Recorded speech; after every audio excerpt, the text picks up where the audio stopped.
핍박의 이유라는 제목으로 하나님 말씀 증거하겠습니다. 우리가 계속해서 주님께서 제자들을 보내시면서 세상에 보내시고 그들을 통하여서 예수님의 모습을 세상에 보이고 주님께서 하실 일을 대신 담당하는 세상의 대사로 보낸다라는 이 10장에 대한 말씀을 듣고 있습니다. 그런데 예수님의 제자들 또 그리고 더 넓게 얘기하면 120명의 제자들, 더 넓게 얘기하면 오늘 우리가 우리의 삶의 현장에서 어느 곳에 있든지 그곳에서 예수님의 일을 감당해야 됩니다. 주님께서 이 땅에 오신 일을 감당해야 되는데 그 일을 감당하는 것이 결코 그렇게 쉬운 일은 아니더라는 것입니다. 왜냐하면 그 일은 하나님의 일인데, 천국의 일인데, 이 세상에서는 사탄이 역사하고 세상의 법칙과 하나님의 법칙이 좀 차이가 있기 때문에 많은 어려움들이 있다라는 것입니다. 그래서 우리가 정말 복음 들고 나아가는 곳에서는 핍박이 있을 수밖에 없다라는 것입니다.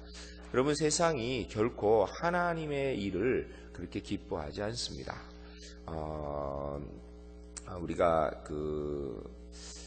하나님의 일이 완성되어지면 세상도 좋고 하나님도 기쁘시겠죠. 그러나 세상이 하나님의 일을 완성하는 것을 그렇게 원하거나 지지하거나 그러진 않습니다. 그것은 지금까지 인류 역사를 보면 그대로 동일합니다. 왜냐하면 세상은 죄가 움직이는 곳이기 때문입니다. 사탄이 역사하는 곳이기 때문입니다. 더 정확하게 얘기하면 우리가 죄인이기 때문에 우리의 본성을 가지고 그대로 있을 경우에는 하나님의 뜻을 이루는 것을 원하지 않는다라는 것입니다. 그래서 불편해하고 어려워하고 고민과 핍박이 있는 것이 정사인 것입니다. 그래 우리가 지난주의 말씀 가운데에서 세상에서 복음을 전하면 핍박을 당한다라는 그런 내용들의 말씀을 들었습니다. 지난주에 구체적으로 다 얘기하지 못했지만 이 본문 가운데 보면 17절에 보면 사람들을 삼가라 그들이 너희를 공회에 넘겨주겠고, 공회라는 이야기는 유대인들이 공식적으로 모든 일을 판단하는 회의인데 그곳에 넘겨주겠다라는 것입니다. 그러면 그곳에서 옳고 그름이 판단되는 것이 아니라 그들이 회당에서 채찍질을 하리라. 핍박과 고난을 오히려 주게 될 것이다 라고 이야기합니다. 그런데 그런 핍박과 고난을 왜 받게 되는 것인가? 단순하게 세상이 죄인이기 때문에, 우리가 죄인이기 때문에 하나님의 뜻을 이런 문제 때문에만 그런 것인가? 그런 것은 아니다라는 것입니다. 우리가 세상에서 핍박받고 우리가 복음을 위해 나아갈 때에 고난당하는 이유가 있는데 그것이 오늘 본문 우리가 읽은 내용 중에 들어있습니다. 구체적으로 18절 말씀 가운데 들어있습니다. 우리가 18절을 우리가 다시 한번 정신 차려서 한번 읽도록 하겠습니다. 또 너희가 나로 말미암아 총독들과 임금들 앞에 끌려가리니 이는 그들과 이방인들에게 증거가 되게 하려 하심이라. 아멘. 우리가 17절도 다시 한번 읽도록 하겠습니다. 사람들을 삼가라 그들이 너희를 공회에 넘겨주겠고 그들의 회당에서 채찍질하리라. 아멘. 우리가 복음 들고 나아가면, 주님의 뜻을 이루어 나아가면 사람들이 공회에 넘겨주고 회당에서 채찍질한 다음에 그 다음에 어떤 곳에 가냐면 총독들과 임금들 앞으로 끌고 가게 되고 그곳에서 무슨 일 하냐면 이방인들에게 증거가 되게 하는 일을 하겠다라는 것입니다. 이게 핍박의 이유입니다. 여러분, 세상이 사탄이 주장하는 모습들이 많이 있고 사탄의 역사가 횡행합니다.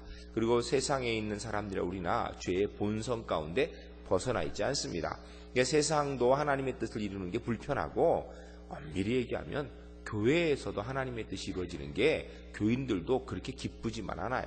보면 이게 잘 안 맞습니다. 하나님의 뜻과 우리의 뜻이 잘 안 맞는 경우가 많기 때문에 교회 안에서도 하나님의 뜻을 이루려고 그러면 쉽지 않은 것이 사실입니다.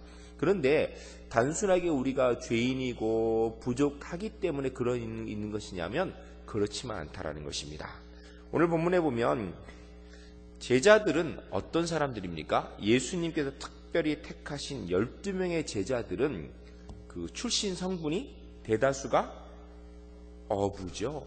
물론 그 중에서 어부가 아닌 세리 마태도 있고 열심당 셀롯당 시몬도 있지만 그리고 가룟에서 온 유다도 있었습니다. 그러나 대다수의 사람들이 어부 출신입니다. 그리고 셀롯 땅인 시몬도 사실은 어부보다 그렇게 나은 대우를 받는 사람도 아니었고, 가룟 유다도 그는 똑똑했을지 모르겠지만 그렇게 많은 사람이 인정하는 위치는 아닙니다. 마태는 쓰고 읽을 줄 아는 그런 능력도 있고 재산도 갖고 있지만 당시 문화 가운데 죄인의 대표함은 세리와 창기였습니다. 세리는 쉽게 얘기하면 정신을 파는 사람이고 창기는 몸을 파는 사람이에요. 그래서 영육을 함께 파는 사람 대표해서 세리와 창기를 이야기하고 있기 때문에 마태의 위치도 사실은 바닥이었던 것입니다. 한마디로 얘기해서 예수님의 제자들은 세상에서 내놓을 것이 없는 사람들입니다. 내놓을 것이. 세상에 누가 봐도 저 사람 참 존경스럽다 이럴 것이 없는 사람이라는 것입니다. 예수님 믿으니까 그래도 우리가 성경에서 그 사람들 기록을 볼 수 있지, 예수님 아니었다면 세상에 왔다 갔는지조차도 모를 수밖에 없는, 아무도 알아주지 않는 그런 사람들입니다. 여러분, 이 세상에 있는 많은 사람들이 실제로 삶을 살아가면서, 여러분 우리 그리스도인 한번 나를 생각해 봅시다. 여러분, 내가 세상에서 잘난 사람인 경우도 있지만 못난 사람인 경우가 많죠. 대다수의 사람들이 아마 내가 세상에서 그렇게 잘 나간다라는 생각하는 사람이 별로 없고 부족하다, 연약하다 이런 생각을 할 사람들이 많이 있습니다. 그런데 예수님 제자들인 12명은 다 일자 무식이었고, 제가 베드로 전후서를 보면 베드로 사도가 기록하였다 하는데 이게 정말 베드로 사도가 자기 손으로 썼는지 그거는 우리가 생각 많이 해봐야 됩니다. 왜냐하면 당시에 베드로가 가지고 있는 배경인 어부는 글 쓰는 것을 배울 기회가 없습니다. 그럴 정도로 일자 무식이었고 배운 것도 없고 아무도 인정하지 않고, 더군다나 갈릴리 출신입니다. 대다수가. 그렇죠? 갈릴리 출신입니다. 우리는 갈릴리 하면 성경에 주로 많이 듣던 거니까, 갈릴리 마을 그 숲속에서 주님 그 11제자 다시 만나시사 하니까 주님 만났던 거, 갈릴리 바닷가에서 주님과 함께 이렇게 생각해요.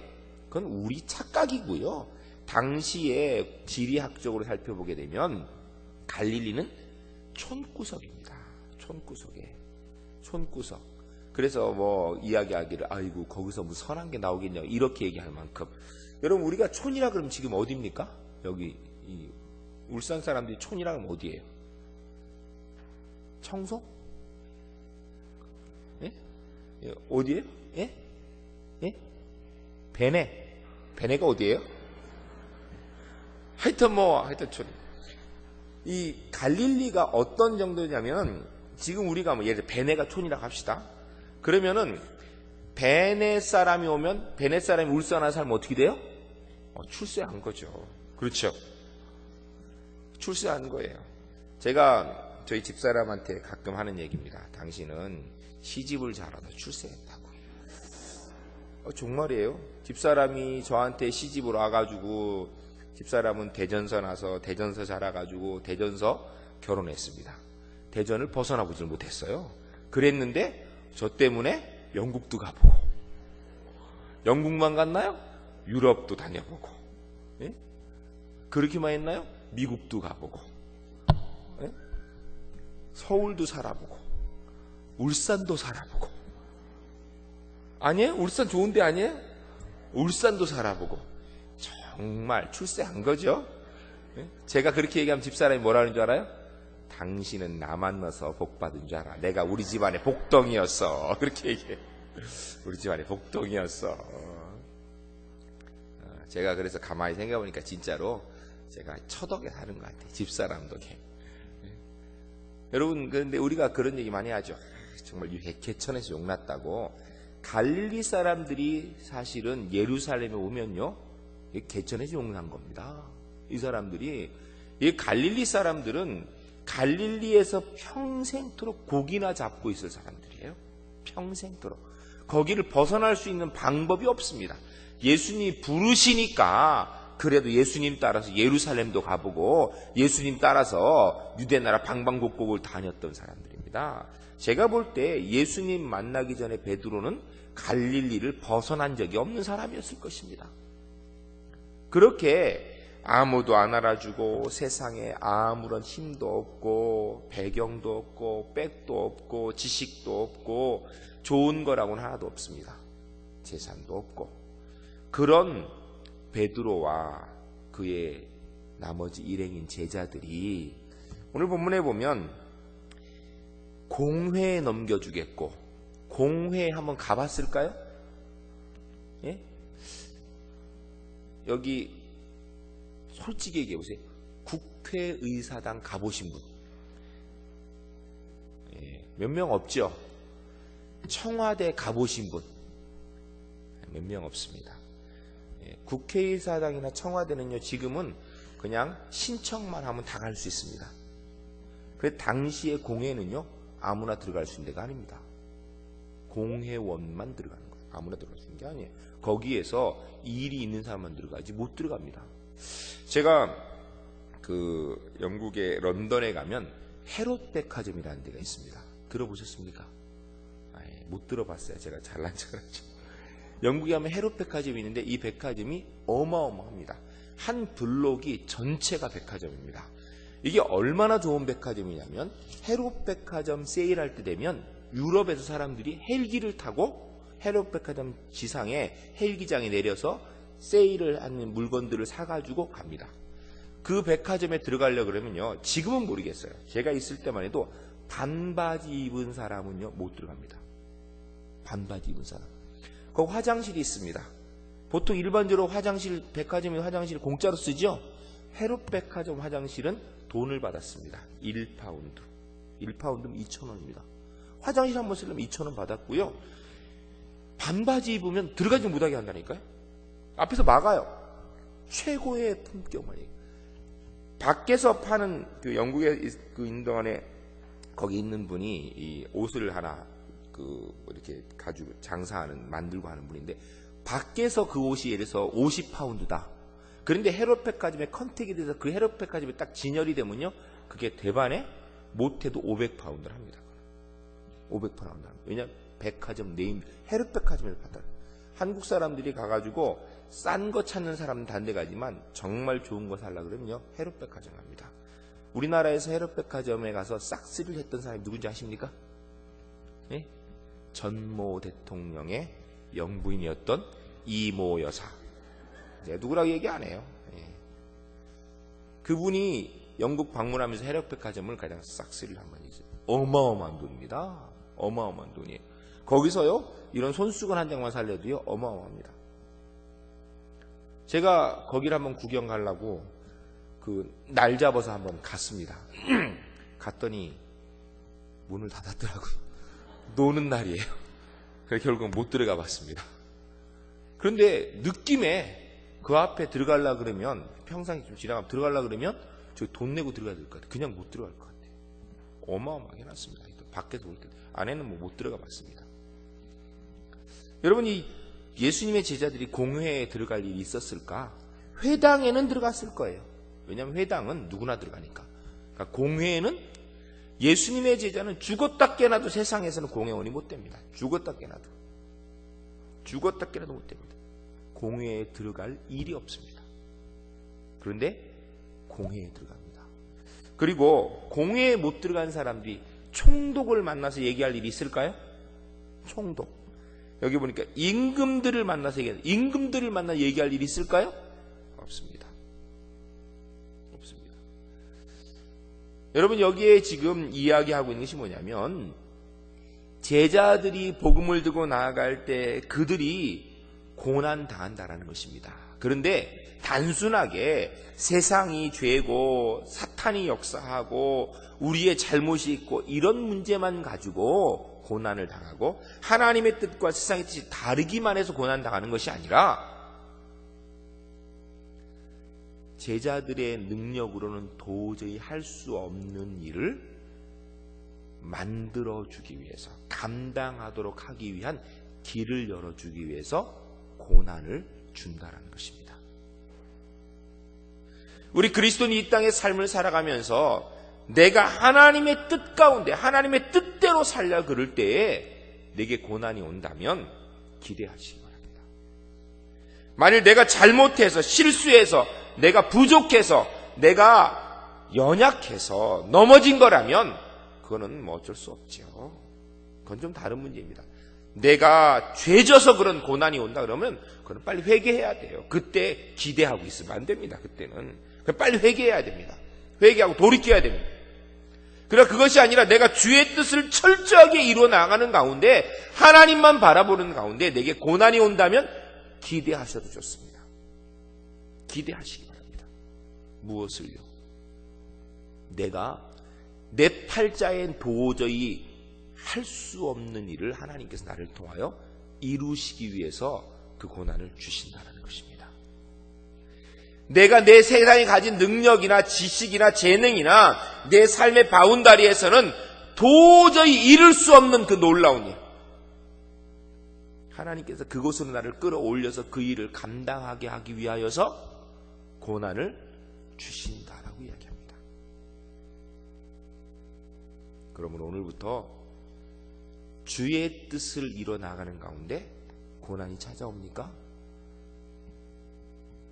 마음이 억울한 게 정상이죠. 답답한 게 정상입니다. 분하고 억울해서 눈물도 흘릴 수 있습니다. 그러나 그럴 때 오늘 말씀 기억하시기 바랍니다. 말씀을 기억하시고 기대하십시오. 하나님, 도대체 얼마나 큰 일을 나를 통하여 이루시려고, 내 능력은 요만큼인데 도대체 하나님 얼마나 큰 일, 이만한 것입니까? 이만한 것입니까? 이만한 것입니까? 도대체 얼마나 큰 일을 이루시려고 지금 이 고난을 내게 주신 겁니다. 기대하셔도 좋습니다. 기대하시기 바랍니다. 오늘 본문이 그걸 얘기하는 거예요. 그걸 얘기하는 거예요. 제자들은 죽었다 깨나도 공회에 가서 말 한마디 할 입장이 못 됩니다. 제자들은 아무리 노력해도 총독을 만날 수 있는 방법이 없습니다. 제자들은 그의 일생 동안에 임금 행차할 때 멀리서나 바라볼 수 있을지 모르겠지만 임금 앞에서 한 번도 이야기할 기회는 갖지 못합니다. 그런데 그들에게 복음을 증거할 기회를 주시려고 고난을 주시더라 하는 것입니다. 너희가 고난 당할 때에 그런 일이 있을 거라는 것입니다. 사랑하는 성도 여러분, 우리 그리스도인들이 이 땅에서 삶을 살아가면서 기쁘고 즐거울 때 감사해야 되는 줄로 믿습니다. 여러분, 기쁘고 즐거운 일이 있는데도 감사하지 못한다? 이거 보통 문제가 아니에요. 사실은 근데 기쁘고 즐거운 일일 때 감사 잘 못합니다. 그냥 좋아만 하고 그러죠. 그런데 우리 제1교회 성도님들은 어떤 경우에도 기쁘고 즐거운 일이 있을 때 꼭 하나님께 감사할 줄 아는 복된 그리스도인 꼭 되시기를 주님의 이름으로 간절히 축원합니다. 또한 동시에 힘들고 어려운 일이 있을 때, 주를 바라보고 나가는 가운데 고난이 있고 핍박이 있을 때에도 주 앞에 감사할 줄 아는 하나님의 사람들 꼭 되시기를 주님의 이름으로 축원합니다. 왜요? 왜요? 왜죠? 어려운 일 당하고 답답한 일 당하고 분한 일, 핍박이 왔는데 왜 감사합니까? 그렇죠. 하나님께서 그것을 통하여서 내 능력이 이룰 수 없는 곳에 나를 세워서 하나님의 뜻을 크게 이루실 것이기 때문입니다. 따라합시다. 내게 고난이 오면 기뻐해야 됩니다. 왜냐하면 내 능력으로 이룰 수 없는 하나님의 놀라운 역사를 나를 통해서 이루시기 때문입니다. 기억하시기 바랍니다. 여러분, 우리가 주의 뜻을 따르는 것이 아니라 내가 죄져서, 내가 정말 거짓말해서, 내가 나의 욕심을 따르다가 고난당하는 것은, 그건 어떻게 해야 된다고요? 그건 빨리 회개하고 돌이켜야 돼요. 그건 거기서 기대하고 그럴 때 그리고서는 자기가 죄를 시컨 줄 자기 욕심에 따라서 가다가 넘어져 놓고선 목사님이 그랬는데 고난당하면 기대하랬어. 기대하면 고난은 더 큰 줄로 믿습니다. 그때는. 예? 거긴 더 힘들어요. 그럴 땐 빨리 회개하고 돌이켜야 됩니다. 그러나 그게 아니라 주님을 위해 내가 충성하는 가운데 고난을 당한다면 그땐 기대하셔도 좋습니다. 말씀이 약속해 줬습니다. 기대하셔도 됩니다. 내가 이룰 수 없는 것, 내가 감히 상상도 하지 못한 일들을 하나님께서 나를 통하여 이루실 줄로 믿습니다. 성경 가운데 이런 일들은 또한 여러 곳에 있습니다. 사도행전 20장 이후에 보게 되면 사도 바울이 복음을 전하러 다니는 가운데 발생한 일입니다. 복음을 이렇게 전하다 보니까 이 복음 전하는 것 때문에 사도 바울이 핍박을 많이 받습니다. 성경 안에서 복음을 가장 열심히 많은 곳에서 다양한 사람들에게 전한 사람은 단연 사도 바울입니다. 그런데 사도 바울만큼 고난을 당하고 핍박을 당하고 어려움 당한 사람이 없습니다. 복음을 전하고 복음을 위해서 살고 이러면은 편해야 되는데 여러분 성경을 보세요. 사도 바울만큼 고난 많이 당한 사람이 없어요. 사도 바울처럼 죽을 고비 많이 당한 사람이 없어요. 사도 바울처럼 힘들고 어려운 일을 당한 사람이 없어요. 그런데 사도 바울이 고난 당할 때마다 하나님께서 그를 들어서 그가 기대하지 못했던 일들을 이루십니다. 기대하지 못했던 일들을. 사도행전 21장, 2장, 3장, 5장, 6장 이렇게 출장을 쭉 읽다 보면은 그곳에 보면 사도 바울이 복음 전한 일 때문에 사람들이 사도 바울을 죽이기로 작정합니다. 죽이기로 작정하여 기다리고 있을 때 사도 바울이 그런 것을 알고 피해 다니는 일들이 있고 이러는 가운데 사도 바울이 누구를 만나게 되면 가이사랴의 총독인 벨렉스라는 사람을 만나게 되고 또 헤롯 아그리빠 왕을 만나게 되고 그의 누이 버니게를 만나게 되고 또 총독 베스도를 만나게 됩니다. 그들 앞에서 사도 바울이 복음을 전합니다. 여러분 만일에 사도 바울이 핍박하는 사람들이 없었다면 가이사랴 총독 벨렉스나 헤롯 아그리빠 왕이나 그 아그리빠 왕의 누이 버니게나 아니면 총독 베스도라는 사람들을 만날 수나 있었을까? 아니 만날지는 모르겠어요.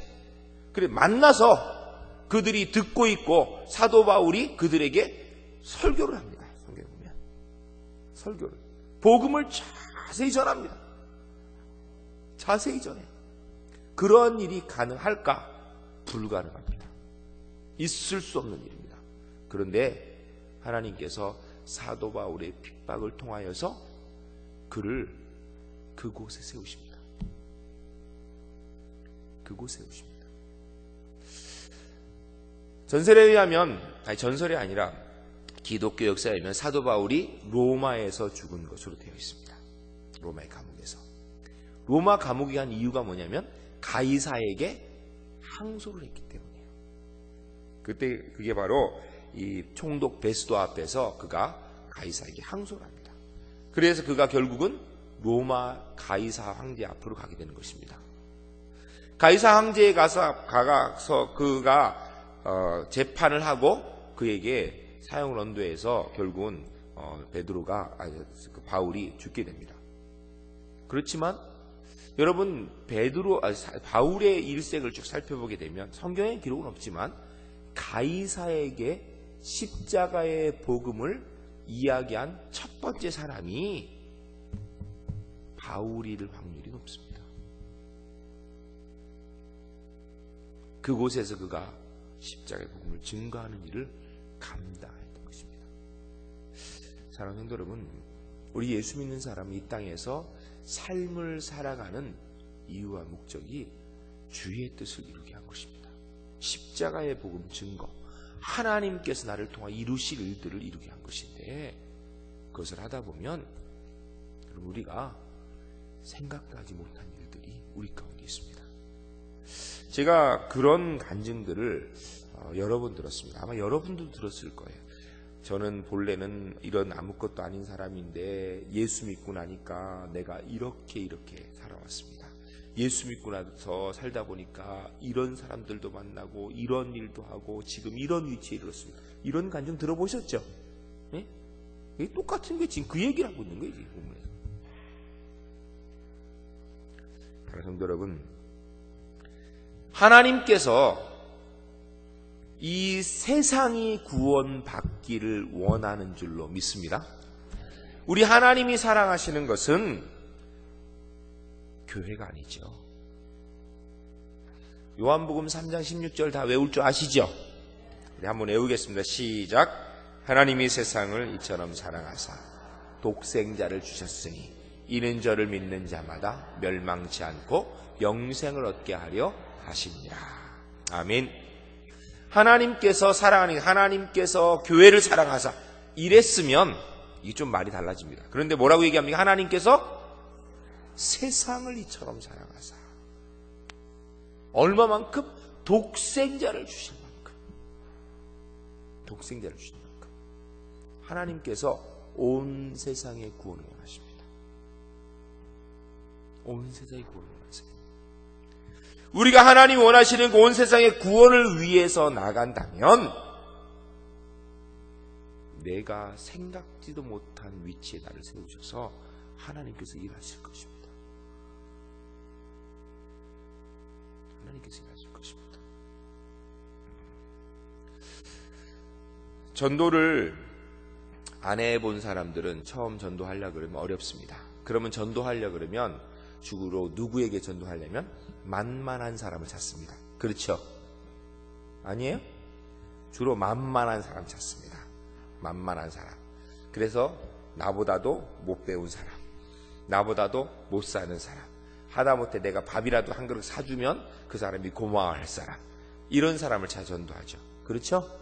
우리 전도대학에서 전도 열심히 하자 그러니까 그 많은 분들이 열심히 전도하면서 10명은 채워야 되겠고 이건 안 되고 하니까 이제는 뭐 좀 어려운 분도 이렇게 또 모셔오고 그래요. 그분들도 귀한 생명입니다. 그것도 중요합니다. 그분들도 주 앞에 나와 구원 받아야 됩니다. 그런데 그분들만 찾아다니는 건 또 정상은 아니에요. 모든 사람이 구원, 가난한 사람도 부자도 많이 배운 사람도 적게 배운 사람도 남자도 여자도 지위가 높은 사람도 지위가 낮은 사람도 모두 다 구원받아야 될 우리의 전도의 대상자입니다. 그래서 처음 전도하면 사람들이 전부 다 보면 만만한 사람, 그래도 내 이야기가 먹힐 것 같은 사람, 그런 사람은 나보다 좀 못한 사람이나 아니면 나랑 관계가 좀 있는 이런 사람을 찾아요. 그런데 계속해서 전도하는 가운데 경험할 수 있는 것이 있는데, 여러분, 구원은 예수 믿는 것은 내가 하는 게 아니다는 것을 깨닫게 되어질 때가 있습니다. 그래서 내가 하는 것이 아니다라는 것을 알게 되면 그때는 나보다도 잘난 사람한테도 전도할 수 있습니다. 나보다도 많이 배운 사람한테 전도할 수 있습니다. 세상의 지식으로는 딸려서 얘기할 거 없지만 전도할 수 있습니다. 세상의 재물로는 도저히 따를 수 없지만 그에게도 전도할 수 있습니다. 전도할 수 있습니다.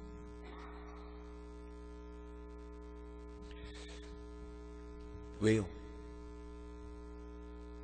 내가 하는 게 아니니까. 성령께서 하시는 거니까. 하나님께서 그렇게 인도하시기 때문에. 그렇게 인도하시기 때문에.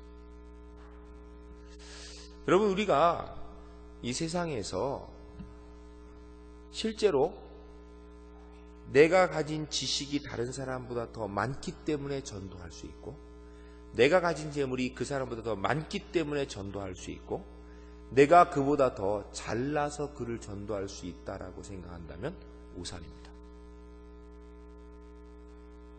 그렇게 전도되지 않습니다.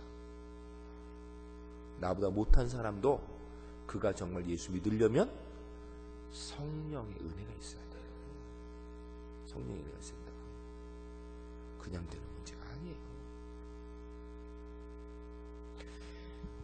내가 쉽게 생각하는 그들에게도 십자가의 은혜가 들어가기 위해서는 성령님의 은혜가 있어야 되는데, 내가 어렵게 생각하는 사람에게도 동일합니다. 성령님의 은혜가 있어야 됩니다. 그래야 복음이 들어가요. 그게 복음이 들어간다고. 예수 믿고 구원 얻을 수 있습니다. 하나님께서 이 세상을 사랑하여서 세상의 구원을 이루시려고 하는데 누군가에게 이 길을 맡겨야 되겠는데 누구에게 맡기겠습니까? 주님의 뜻을 행하는 사람들에게 분명히 맡기십니다. 세상에서 가난한 사람도 구원받아야 되고 부자도 구원받아야 되고 많이 배운 사람도 구원받아야 되고 적게 배운 사람도 구원받아야 되고 지위가 높은 사람도 구원받아야 되고 지위가 낮은 사람도 구원받아야 되는데 누구를 통하여 그 일을 이루실까? 주의 뜻을 따르는 사람을 통하여서, 그 일을 따라가는 사람을 통하여서.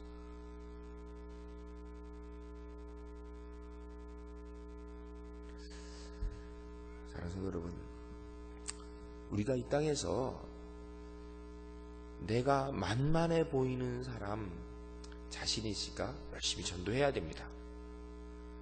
내가 열심히 주의 뜻을 따르다 보면 만만하지 않은 사람도 하나님께서 나를 통하여서 그에게 구원의 은혜를 주실 줄로 믿습니다. 이게 주의 뜻이에요. 이게 주의 뜻이에요.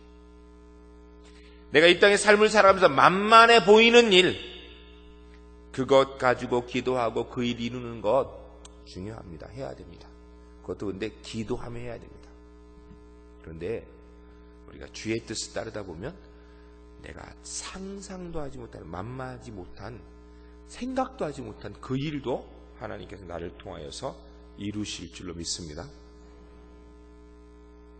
중요한 것은 내가 얼마나 큰 꿈을 품었느냐, 내가 얼마나 높게 생각하느냐, 이게 아니에요. 여러분, 세상은 그렇습니다. 세상은 boys be ambitious, 소년이여 야망을 가져라. 그러니까 어떤 분이 야망이 이게 문제라고, 이게 야망이 아니라고, 희망을 가져야 된다, 뭐 이런 얘기 하는데, 그럼 잘못했다고 얘기하는데, 여러분, 야망이 희망이고, 여러분, 이게 세상에 있는 것을 가지고 큰 뜻을 품고 마음을 크게 먹는 거 좋습니다. 중요합니다. 그러나 그리스도인은 큰 뜻을 품고 마음을 넓게 가져야 된다고 성경이 얘기하지 않아요. 주의 뜻을 바라봐야 되는 거예요. 주의 뜻을, 주님을 바라봐야 되는 겁니다. 내가 주님께 집중하는 가운데 주께서 필요하실 때에는 세상이 보잘것없이 여기는 그 일을 내게 하시게 하실 수도 있습니다. 내가 주님만 바라보는데 주께서 원하실 때에는 이 세상이 어찌 손대지도 못할 그런 일들도 나를 통하여서 이루실 줄로 믿습니다. 기억하시기 바랍니다.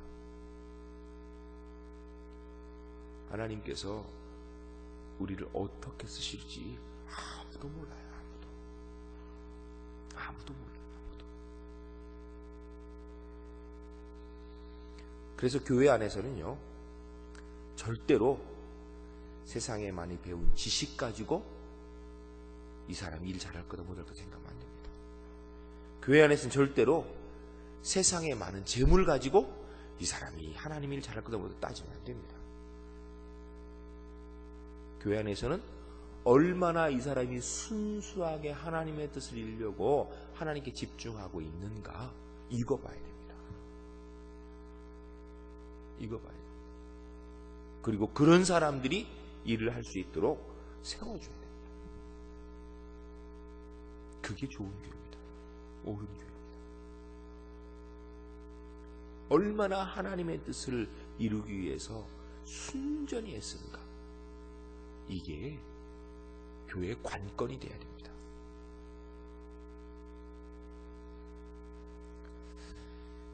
사람들이 그러더라고요. 제1교회는 부자교회라고. 부자교회라고 그러더라고요. 우리 교인들이 다 부자는 아니거든요. 그런데 그렇게 소문이 났어요. 이거 좋은 소문입니까? 나쁜 소문입니까? 예? 좋은 소문이에요? 나쁜 소문이에요? 좋은 소문인 것 같은데 별로 좋은 소문 아닙니다. 교회는 그런 소문 듣고 그런 칭찬 듣고 그렇게 평가받아서 될 문제가 아니에요. 부자 많은데 그거 뭐 어떡하란 말이에요. 부자 교회라. 뭐 어떡하란 말이고. 부자 교회가 좋은 교회고 돈 없이 가난한 사람들이 있으면 그 나쁜 교회입니까? 아니잖아요. 서울의 어떤 교회는 교인의 구성원의 97%가 대졸 이상입니다. 그래서 그 목사님이 나와서 얘기하는데, 우리 교회는 수준 높은 교회라고 이런 얘기를 하셨습니다. 무슨 수준이요? 언제부터 교회가 대학 졸업장 가지고 수준을 얘기했습니까? 대학 나온 사람은 수준 높은 교인이고 초등학교 나온 사람은 수준 낮은 교인입니까? 이게 보통 문제가 아니에요. 우리 제1교회가 부자교회라는 소문 들어서는 안 됩니다. 우리 제1교회 들어야 될 소문은 제1교회는 하나님의 뜻을 이루는 교회다. 아멘. 크게 하세요. 이럴 때는 제1교회는 하나님의 뜻을 이루는 교회다. 제1교회 교인들이 하나님의 뜻을 이루다 보니까 그 중에서 하나님께서 하나님 뜻 이루기 위해서 보니까 이런 재물도 주시고 이런 위치에 있는 사람도 만들어 주시고 제1교회 자녀들 가운데 이런 사람들 나오고 이러더라. 역시 주의 뜻을 이루다 보니까 하나님께서 그렇게 높이 들어 쓰시더라. 이런 소문이 있는 교회 돼야 될 줄로 믿습니다. 이게 옳은 겁니다. 이게 옳은 거예요. 하나님의 뜻을 이루다 보니까 주님만 바라보고 주의 뜻을 위해 나가다 보니까 주의 뜻을 위해서 필요한 것 하나님께서 콱콱 채워주시더라. 그득그득 채워주시더라. 제1교회는 부자교회가 아니라 제1교회는 주의 뜻을 이루는데 한 번도 재물이 모자란 적이 없대더라. 제1교회는 한 번도 일꾼이 부족한 적이 없대더라. 주의 뜻을 이루는데 일꾼이 차고 넘친대더라. 교회 안에서만이 아니라 세상에서도 부러워할 사람들이 그 교회에서 그득그득 나오대더라. 그 자녀들은 세상에서 부러워할 사람들, 부러워할 위치에 있는 사람들이 그 다 제1교회 출신이더라. 이게 정상적인 평가입니다. 우리 제1교회 그런 소문이 들릴 수 있는 믿음의 복된 교회 꼭 될 수 있기를 주님의 이름으로 간절히 축원합니다. 그러려면요, 우리 자녀들 잘 되게 해주세요. 공부 잘하게 해주세요. 좋은 대학 가게 해주세요. 좋은 직장 가게, 그렇게 해서는 안 됩니다. 여러분, 좋은 대학은요, 정해진 사람만 가게 돼 있습니다. 머리 나쁜 사람은요, 아무리 노력해도 안 됩니다. 어느 정도는 됩니다. 그러나 그거 넘어서려면요, 그건 기본적으로 머리가 좀 타고나야 돼요. 제 친구 중에 하나가 제가 중학교 2학년 때 키가 지금 킵니다. 상당히 제가 컸죠. 근데 걔는 저만한데 국민학교 4학년 때 저만했습니다. 키가. 체격도 등치도 그렇고. 지금 제 체격 정도 되는 애가 국민학교 4학년이면 어떻게 될 것 같아요? 그 학교 짱입니다. 걔가. 아무도 못해요. 그래서 선생님이, 체육 선생님께서 전국체전 때 되면 투창 같은 거를 하나 주고 일주일 연습하고, 일주일에 전국체전 연습해 하고서, 그러면 얘가 일주일 연습하면 전국체전 1등입니다. 왜요? 워낙 체격 차이가 나니까 게임이 안 돼요, 이게. 걔가 짱입니다, 학교에. 게임이 돼야죠. 생각해, 초등학교 4학년하고 5학년하고 6학년하고 저랑 이렇게 싸운다 그러면 누가 이기겠어요? 싸움이 안 되죠. 그런 상황이에요. 그런데 얘가 공부를 하기로 결정했습니다, 이제. 그런데 정말 지독해 하더라고요. 책상에 앉아가지고 밤새도록 문제집 한 곳씩 풀어요. 지독해요, 지독해. 아주 앉아있는데 끈질기게 앉아있어요. 하여튼 지독히 오래 앉아있더라고요. 16시간, 18시간을 앉아있어요. 매일. 방학 동안에 놀러 다니고 싶은데 중학생 때 얘기입니다. 중학교 때 이야기. 그리고 고등학교 때 얘기. 16시간씩 앉아있다니까, 책상에, 아이가. 누가 하라는 게 아니에요. 지가 이제 공부해야겠다 생각하고. 그랬는데 성적이 올라가더라고요. 근데 문제는 어느 정도 올라가니까 아무리 앉아있어도 안 올라가더라고요. 머리가 안 돼요. 어느 정도까지는 돼요. 상위권까지는 갔어요. 그 이상 못 가요. 제 동생이 아주 똑똑한 동생이 있습니다. 여러분 이걸 알고 들으셔야 됩니다. 형만한 동생이 없다고. 그렇잖아요. 옛말이잖아요. 옛말 틀린 말 없어요. 형만한 동생이 없습니다. 얘도 제 바로 밑에 동생이 굉장히 똑똑합니다. 우리별이라는 인공위성을 처음에 만든 5명 중에 하나입니다. 지금은 뉴욕 대학에서 교수로 있습니다. 그런데 이 친구가 고등학교 때 보면 얘가 늘 보면 전교 3등을 해요. 공부를 열심히 하는 것도 아니고 전교 3등이에요. 누가 1등 하냐면 진짜 머리도 좋고 공부도 열심히 하는 애가 있어요. 걔가 1등을 하고 2등은 누가 하냐면 평소에 판판 논대요. 머리가 워낙 좋아요. 책을 한번 읽으면 다 외워요. 그러니까 그 전날 밤에 그냥 이렇게 한번 쭉 읽어보면 외운대요. 걔가 2등하고 대충 놀면서 하고 있는 제 동생이 3등을 하더라고요. 3등을 해요. 제 동생이 수학 이쪽에는 아주 기가 막힙니다. 아이들이 수학 밤새도록 이제 열심히 하는 애가 보면 수학 밤새도록 풀어서 모르면은 동생한테 가져옵니다. 실제로 고등학교 때 여러분 수학 선생님들 수학 다 잘하시죠. 그런데 선생님께서 잘 안 되는 거는 동생에게 시키면 풀었다 그래요. 아주 수학 이쪽으로는 수학 과학 쪽으로는 탁월해요. 그런데 그걸 보면서 동생이 뭐라 그러냐면 제가 볼 때는 아주 뛰어나거든요. 근데 뭐라 하냐면 그 머리 좋은 아이 한 번만 읽으면 그냥 밤에 한 번만 읽으면 다 외워서 전교 2등한 아이 도저히 못 따라가겠더래요. 아무리 노력해도 안 되더래요. 걔를 이기려고 아무리 해도. 왜냐하면 자기는 뭐 그렇게 죽자사자 공부하는 스타일은 못 되는데 그래도 좀 걔 좀 이겨보려고 하려고 그러면 당장에 같이 앉아가지고 자기는 외워야 되는데 걔는 읽으면 외운대요. 이게 게임이 안 되는 거예요. 근본적으로 차이가 있으면 안 되는 거예요. 근데 여러분 기억하시기 바랍니다. 하나님께서 함께 하시면 그런 한계도 뛰어넘는 줄로 믿습니다. 여러분 우리가 일반적인 머리 가지고는요 좋은 대학 가는 건 정해져 있어요. 다 가는 게 아니에요. 좋은 직장 그냥 머리 가지고 열심히 노력하는 건 정해져 있어요. 그러나 주의 은혜가 있으면 하나님께 들어 쓰시면 그런 한계를 뛰어넘는 줄로 믿습니다. 여러분 자녀들에게 가르쳐줘야 될 게 이거예요. 자녀들 위해서 기도해야 될 게 이거예요. 하나님 우리 아이가 하나님의 뜻 이루는 사람 되게 하옵소서. 하나님만 바라보는 사람 되게 하옵소서. 주님만 바라보고 주의 뜻을 위해 사는 사람 되게 하옵소서. 그렇게 기도하세요.